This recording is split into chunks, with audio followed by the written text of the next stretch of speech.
Do you just work for a nonprofit or do you actually live for purpose? So I've been in the nonprofit world for my entire career. And although I'm an expert in this space, there's a lot of things about the nonprofit industry that I don't like. And in fact, I'm on a mission to change.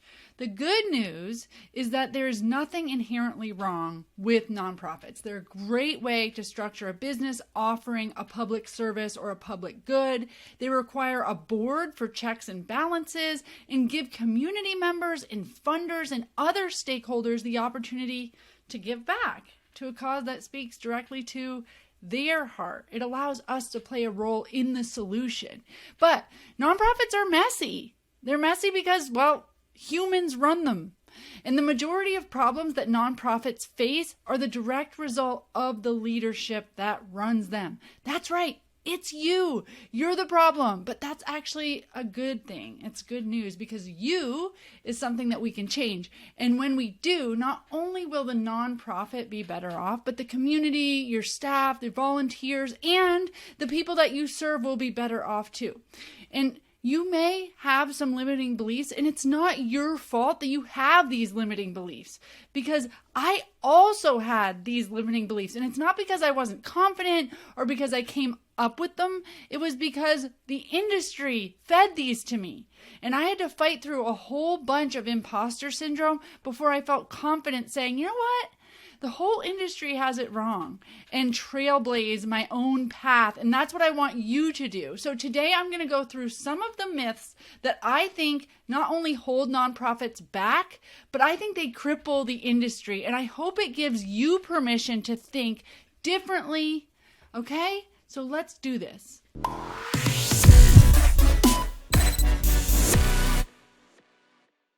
Welcome to episode 35 of For Purpose Live, where I help you get clear, get focused, and be impactful by showing you how to step fully into the calling that you've been given without taking on the common narrative that nonprofits need to struggle. That's right. Together we can get you in your sweet spot using your strengths and your talents to serve this world and build a movement of support for your mission simply by living for purpose on purpose. I am Rebecca Britt, your host, and today we are talking about these myths that are crippling the industry. So before we go there, if you have stepped out in faith, you're a nonprofit founder, you've stepped out in faith, and you feel like you are trying so hard just to keep your nonprofit afloat, then I want you to go over to forpurposelive.com/secrets and grab the web class, the top 3 secrets of running a nonprofit without killing yourself. You will learn so much from that, and I hope that that will help you not feel like you need to kill yourself to step into your calling. Okay, if you're a founder and you're watching this, likely you have some issues in your nonprofit. In my experience with nonprofits, I had all the issues. My board didn't know what they were supposed to do. Hell, I didn't know what they were supposed to do, but I know that it wasn't what they were doing. I was pretty sure of that. I didn't have reliable revenue and donors. I had no staff.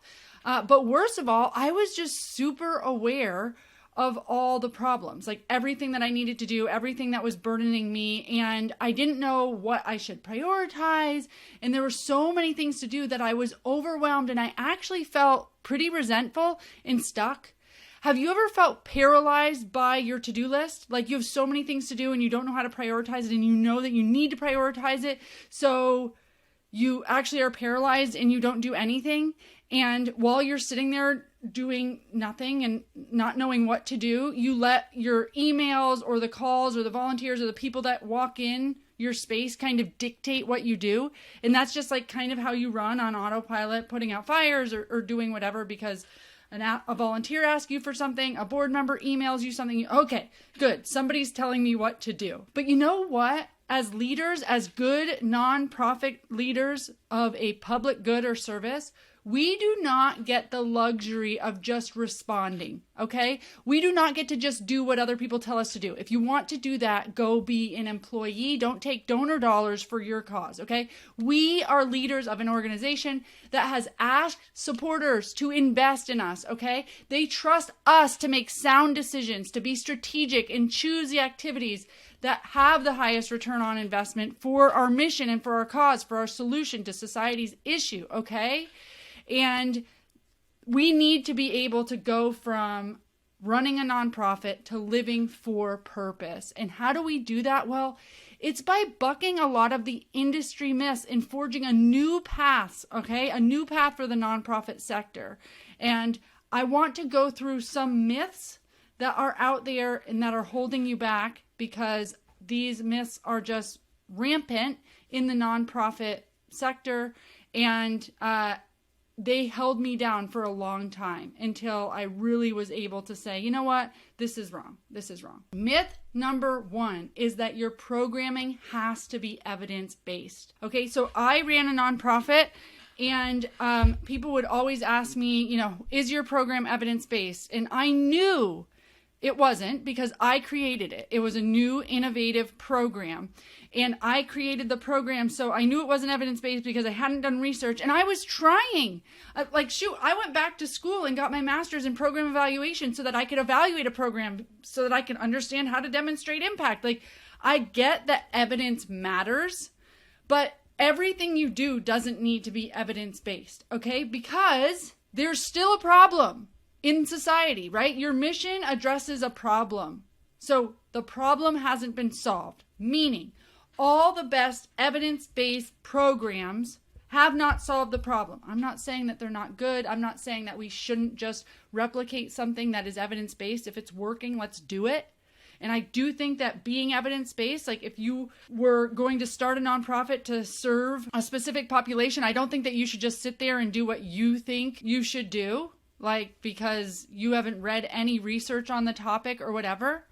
But if you have an innovative idea that is different from what's out there, and you have good reason, maybe personal experience, maybe you're mixing several different evidence-based things, maybe you have an idea that you're just going to do things differently, and you have good reason to back that up, then try it, okay? And really get why you doing it differently matters. So you need to go out there and see what's out there. What's evidence-based? What are other people doing that is actually working for the population, getting the desired result you want? If you're not getting the desired result, or the reason why your nonprofit exists is because the desired result isn't good enough, or the programs that are out there aren't good enough, or the evidence-based that is out there right now, like, is okay, but could really be built off of, then you can just make sure you know everything that's out there. Like you have actually done all the research on all the evidence-based stuff, because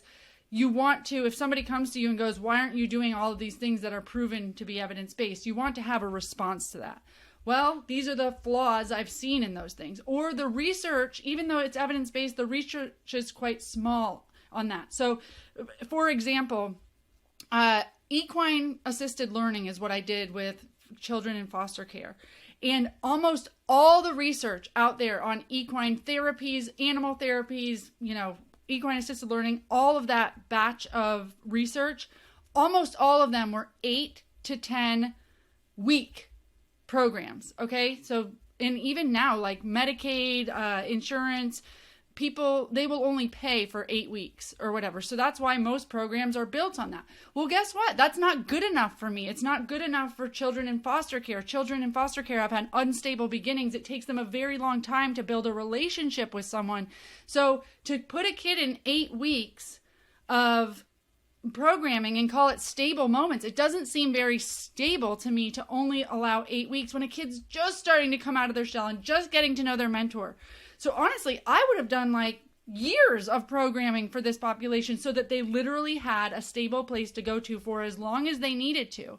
And then I did realize that mentors can't stay forever, and there did need to be some interruption in programming. You couldn't just do a program that lasts forever. So I chose 10 months. Was 10 months evidence-based? No, it worked for the school year.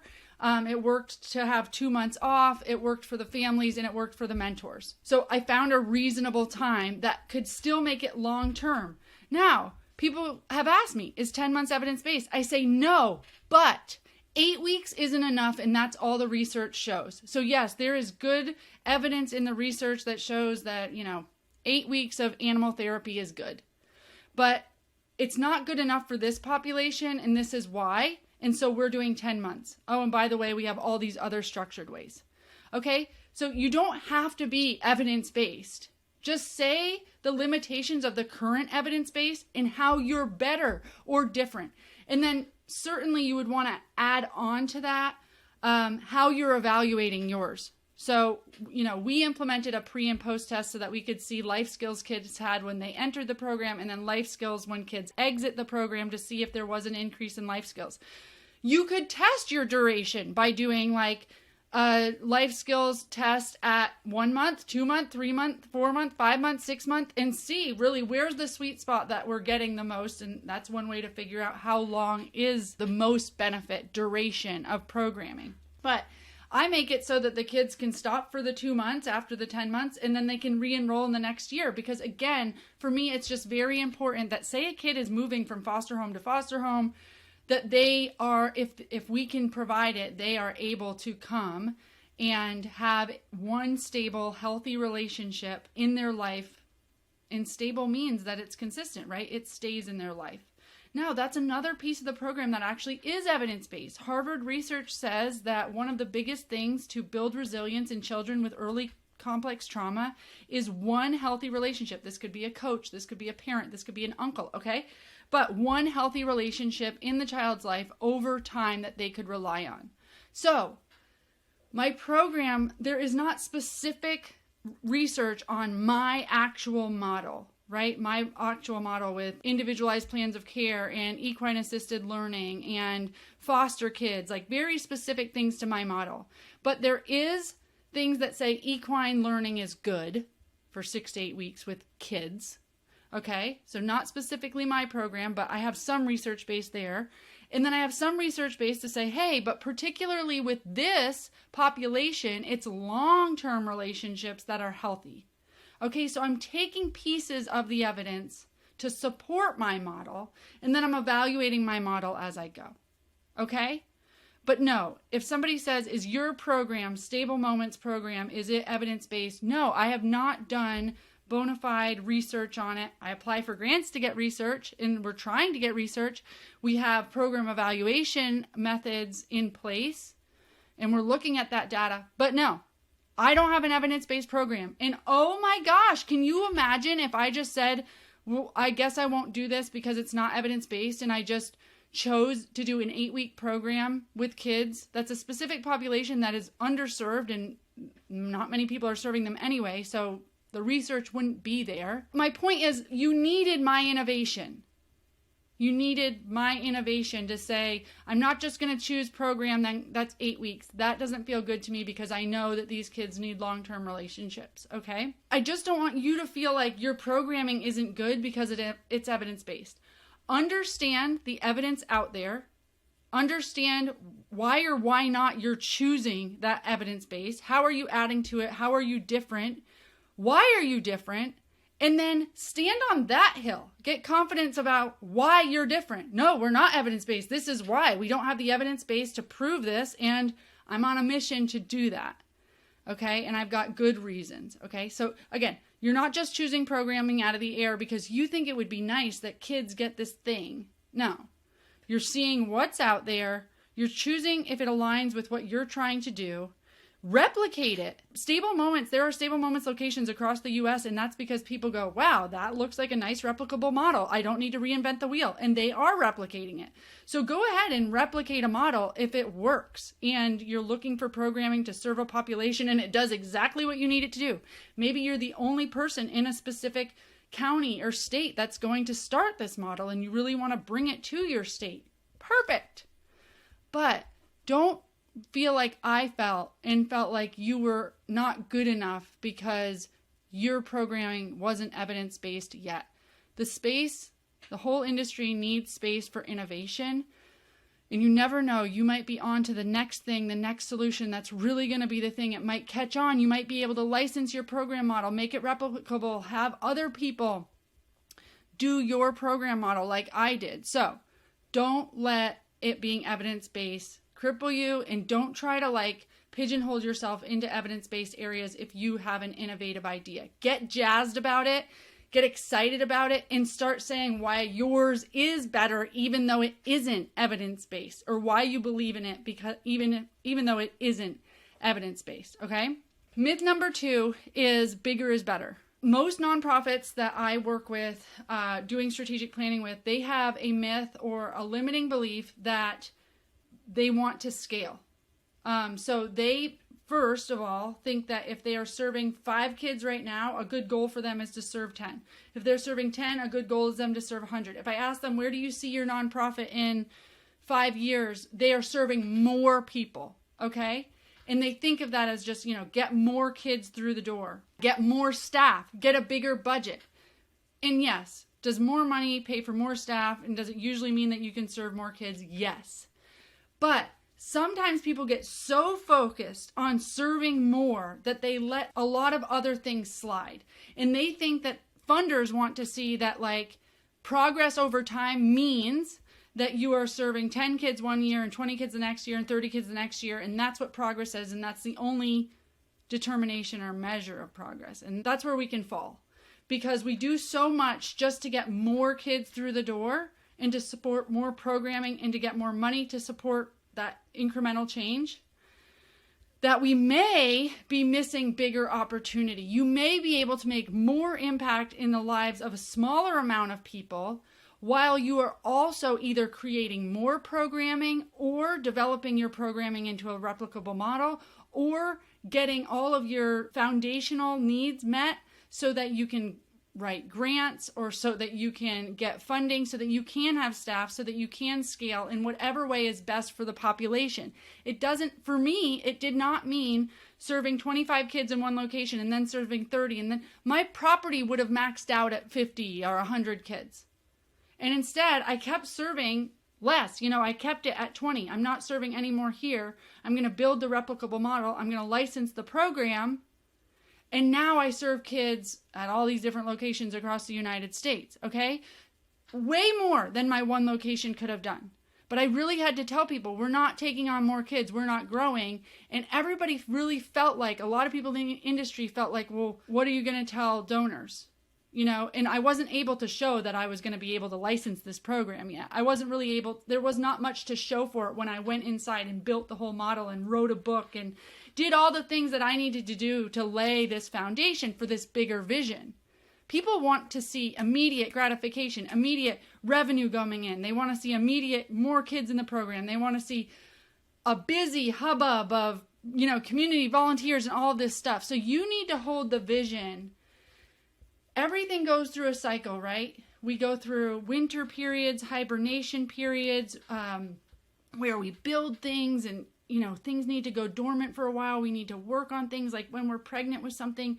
You can't really see on the outside, but we're building something, okay? And to be able to birth our larger vision, we can't just constantly be externally growing. We need to come inside and work on whatever our foundational things are that are going to speak to that larger scale. So if your vision, just think about whatever your vision is and think about what you need to do to get you there.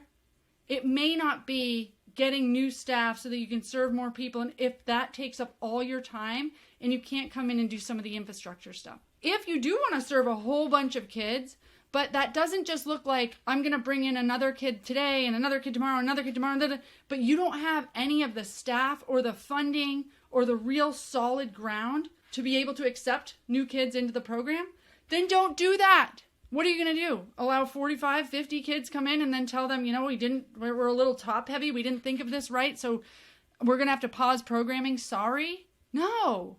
As a leader, it's your job to stop and say, okay, cool. We want to get there. We're going to stop and serve just what we do now. We're just going to serve the 5 kids we have. We're going to build all of these things. Now that we're actually serving kids, we can take pictures for marketing. We can start building case studies. We can start doing some program evaluation to see the impact of our program on the small amount of kids that we have. Then we can build our internal documents, our impact roadmap, our impact report. We can build up our grant. We can apply for grants. Take this time while your program is small to work on all of those things. Because if you grow your program too big, this is the problem of most businesses and nonprofits. You scale too big, too quick, without the staff, the infrastructure, and your time that you need to be able to tend to all of the administrative stuff, then you are going to make yourself feel like you're killing yourself to run your nonprofit. You're really going to have a hard time telling people no at some point. You're going to be working hard just to keep the lights on. You'll have scaled too big, too quick, okay? So just be grateful for what you have. What you have is enough. 1 kid, 2 kids, 5 kids, a few people that you're offering programming to. Really invest in those people to get what is your model? What are your systems? What are your processes? What are your standard operating procedures? How do you want this to work? What's your volunteer training? If you don't have everything done, all of your workflows, all of your documents that are going to help you run when you scale, all of your policies and procedures, if you don't have all that stuff and you are still small, you're in this great place. Stay small. Build all of that while you have a program that's running, but it's running on a small scale.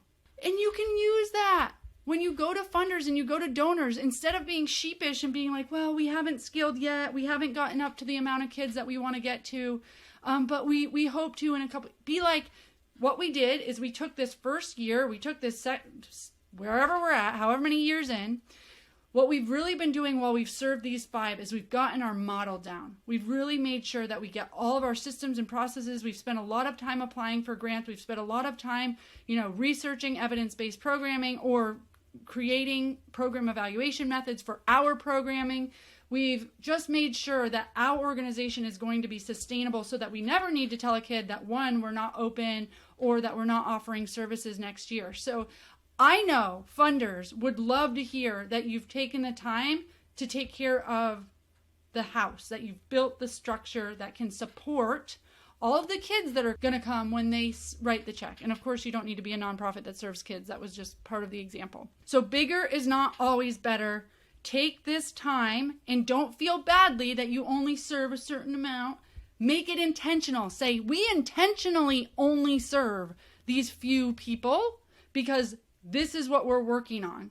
We're working on getting all of our systems and processes and our board and how we're going to run and our planning, all that stuff we're getting done now so that we can scale. I do think it's great that when nonprofits start out that they just start serving. I do think that you should just get a kid in the door, get them in for free, get, whatever, because you're not going to, as much as you want to figure out how you're going to serve them, you don't know until you start working with the population, right? So I say, just say, hey, I'd like to serve this population and start working, start doing something that you think you want to do. And it's through working with the population that you're going to refine the model or your programs and your services, refine your mission, refine all the things. So I say, go ahead, just get started. But then know in the first couple years, in that first pilot, whatever program, that you are not just, okay, this is what we're doing and we're just going to keep running and keep growing it. No, we're going to pause and take a very intentional pilot program and work on all of the stuff that we need to do to make it sustainable. Okay, and then finally, the last myth is that overhead is bad.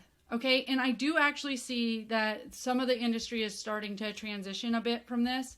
But like I just said, you may think that a funder doesn't want to fund your operations or you getting all of your ducks in a row. I personally, as a funder, would definitely want to fund somebody that has all their ducks in a row, okay? Or is telling me why they're going to prioritize all that internal work. So there's this myth in the nonprofit world that, donors look at your expenses and that 12% of your expenses should go to salary and the rest should go to mission. And so you really need to be spending all of the money on backpacks and on direct programming, and that you're not supposed to pay yourself anything, or, we can't afford social media person or administrative assistant or a grant writer or all those things that fall under administrative. And I'm not about to give you financial advice or tax advice or anything like that. So definitely go back to the people that do your audits, your CPA or whatever, and ask what legally you can do. But there's a way to say that a lot of things that you think are salaries or are not programmatic are programmatic. I mean, I know in my program, if I am not there, the program isn't running. And if somebody isn't getting grants, the program isn't running. If somebody isn't doing social media, then they're not building an awareness about your programs and about the cause, okay? So I don't believe that you need to have a certain percentage go towards programs or salary. I also think that you can make the case that a lot of positions are programmatic that people don't think are programmatic.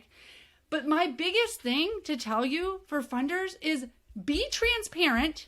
So say exactly what you spend your money on and then back it up. Don't do what I've seen a lot of nonprofits do, which is categorize things all wonky so that their percentage can end up being 12% and that they look like they're sending everything on programmatic and they're ashamed of the fact that they spend money on salary. No!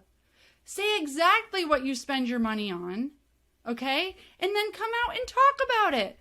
Say, yes, we hired a social media manager and they get paid exactly this. And this is the great results that their work is having. We've brought in X number of kids to get served strictly through our social media campaigns. Oh, yes, we did get a development director and we are paying him a nice salary. Guess how many grants we've gotten to support our mission because of him? Yes, we spend this much money on rent. Yes, we spend this much money. And guess what? We were able to fund the program or give the kids this beautiful lobby that they love to come in and feel welcome to, okay? So be open about how you spend your money and say exactly what it's going towards. Also, don't forget to talk about your pain points. Yes, and this is the additional staff we would have, and this is what this staff would get us, and this is how it would really help the kids. Listen, nobody wants to fund and nobody wants to be a part of a nonprofit that is just always struggling. And to be honest, you can see just by tracking donor dollars, donors like to be part of a winning team. So donors go into these like beautiful buildings or churches or whatever, and they give money because they see all the good that's happening. You go to a broken down shed with somebody that's eating out of a food bank, and they're like, yeah, we need money because we can't afford anything. People don't want to give to that as much. They want to give to something that feels vibrant and alive and sustainable. Okay? So, overhead is not bad. Overhead isn't bad. But don't be afraid of the numbers. The truth is that it takes this to run it. If the kids need all new, supplies every year because you don't want them to use old crappy supplies, tell that story. Don't be like, oh, the funders are going to make assumptions about that. We just throw supplies out and, we should be using these more and we could be better with the money. Ask the donors. Ask your community. Say, you know what? We were handing down supplies every year and then we saw the faces of the kids that got kind of the used crappy supplies and we just felt like we wanted to give them new supplies. So now we donate the old supplies, and yes, do supplies cost us more money? They do. But we are here, we're seeing the kids, we are watching what's happening, and it's not good enough for them. So we are investing in this. People will get it if you have good reasons. What people want, what funders want more than anything, is to be communicated to. They want to know who you are, where your heart's at, what are you doing with the money, why are you doing it? And the more you have these conversations, whether it's through email, through campaigns, through social media, through personal connection, through events out at your place, the more you have these conversations, the more they're just like, I trust her. Yeah, we know. We just trust her. She can make all the decisions, all the staffing, all of the whatever. She doesn't need to explain herself anymore because she's just a rock star and we get where her heart's at and we get that she's transparent and all of the decisions she makes are sound.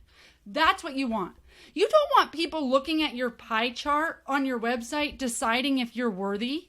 You want people to be like, Rebecca's worthy. Have you heard her? She's awesome. We're giving her money. She's doing amazing things. Boom. Done. Okay? And the more people you get like that, the more people you get word of mouth, the more of a movement you build. You don't need to worry about what your pie chart says because people know your heart, okay? So let's go over the 3 myths again. Your programming does not have to be evidence-based. If it's innovative, that's fine. Just make sure you know the evidence that's out there. And whether it's evidence-based or innovative, either way is fine. You have to be able to communicate it and say why your program is the way it is, why you chose the programming you chose. As long as you can make a good case, it doesn't need to be evidence-based. That rhymed. Bigger is not always better. Take the first few years, while your programming is small, take it while you only have a few kids or a few people that you're serving, and spend all that time to figure out the best way to serve them and to get all of your operations and your administrative stuff in order, so that someday when you scale, you feel super good about it and you're not like desperate trying to get more people in the door. You're spending time on things that matter so that you can sustain and support more later. Okay, and overhead is not bad. Spend your money on what your population and your cause needs, and just be able to communicate why you spent your money that way. Okay? Just be able to communicate it. I would rather you spend your money in a way that you felt was intentional and then tell that story than spend your money in a way that you didn't think wasn't intentional, but you're trying to make a pie chart say something. Okay? All right, so that's it. If you are someone that's trying to run a nonprofit and you feel like you're killing yourself, please go grab my secrets web class at forpurposelive.com/secrets. Hope this was helpful. Make sure to comment below one of these myths that you are like ready to get rid of. You are ready to take the limiting belief off that the nonprofit industry has fed you. Which one of these myths are you going to just stop believing? All right. I hope this was helpful. Thank you so much for your service to this world.